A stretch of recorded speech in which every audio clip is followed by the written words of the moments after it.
Assalamualaikum warahmatullahi wabarakatuh. Perkenalkan, nama saya Muhammad Pabrikas Gerda Samudra dengan NPM 233040078. Baik, pada kesempatan kali ini saya akan mempresentasikan hasil ulasan dari jurnal yang berjudul Pembangunan Prototipe Game Tes Hafalan Quran Menggunakan Design Thinking Studi Kasus SDIT Al-Muta'alim. Jadi, jurnal ini membahas tentang pengembangan sebuah prototipe game yang digunakan untuk membantu proses tes hafalan Al-Quran di tingkat sekolah dasar dengan menggunakan metode design thinking sebagai pendekatan pengembangannya. Dimulai dari ulasan judul. Kalau saya lihat dari judulnya, menurut saya penelitian ini sudah cukup jelas dengan informatif. Enggak. Oke. Dimulai dari ulasan judul. Kalau saya lihat dari judulnya, menurut saya judulnya penelitiannya ini sudah cukup jelas dan informatif. Karena dari judul saja kita sudah tahu beberapa hal penting. Pertama, kita tahu bahwa penelitian ini berfokus pada pembangunan prototipe. Artinya yang dibuat masih dalam bentuk awal atau percobaan, bukan produk final. Kedua, objek yang dikembangkan adalah game tes hafalan Quran.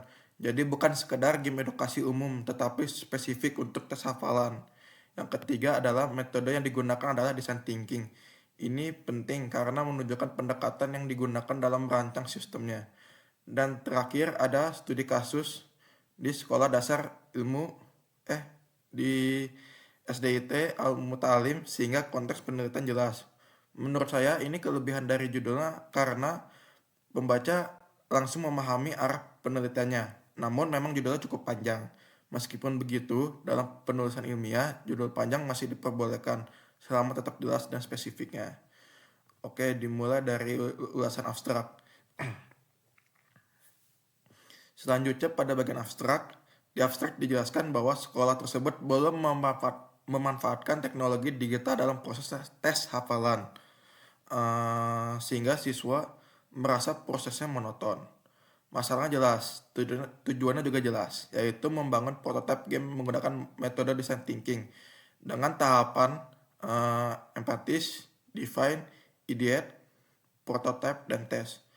Menurut saya, secara struktur, abstrak ini sudah cukup lengkap. Ada latar belakang, tujuan, metode, dan hasilnya. Namun ada satu kekurangan yang saya perhatikan pada bagian hasil abstrak yang menjelaskan secara umum bahwa prototipe berhasil dibuat dan memberikan pengalaman yang menyenangkan, tetapi tidak mencantumkan angka hasil pengujian secara rinci. Padahal angka tersebut penting agar pembaca langsung mengetahui seberapa baik hasil penelitian tersebut tanpa harus membaca seluruh isi jurnal. Kita lanjut ke metode. Nah, sekarang kita masuk ke metode penelitian. Metode yang digunakan adalah design thinking yang terdiri dari 5, yaitu empatis, define, ideate, prototype, dan test. Menurut saya metode ini sudah tepat karena tujuan penelitiannya memang untuk mengembangkan prototipe game berbasis kebutuhan pengguna. Pada tahap empatis ini, peneliti melakukan wawancara kepada guru dan siswa untuk memahami kebutuhan mereka. Kemudian pada tahap define,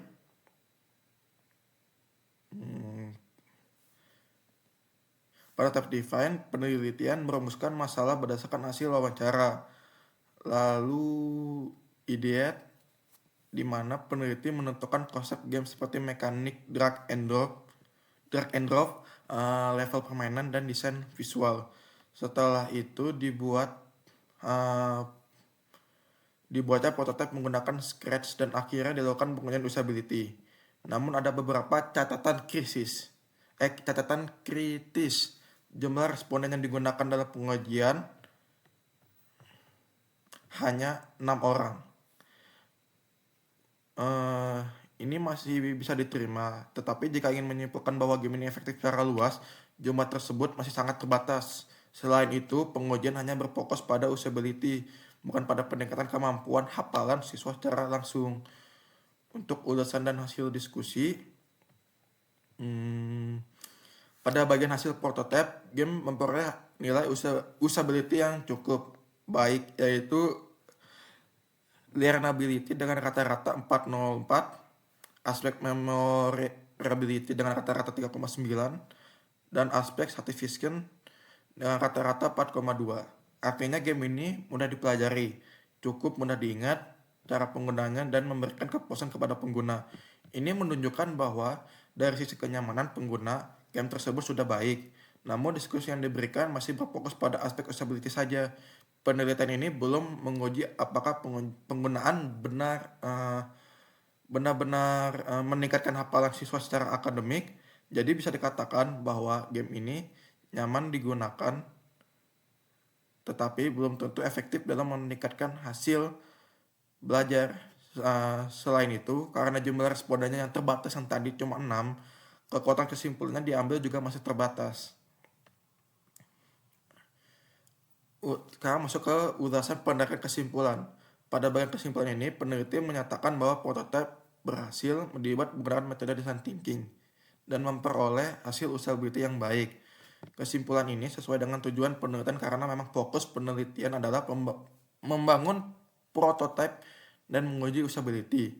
Namun penelitian ini belum menguji secara langsung peningkatan kemampuan hafalan siswa, sehingga efektivitas pembelajaran belum dapat disimpulkan secara menyeluruh.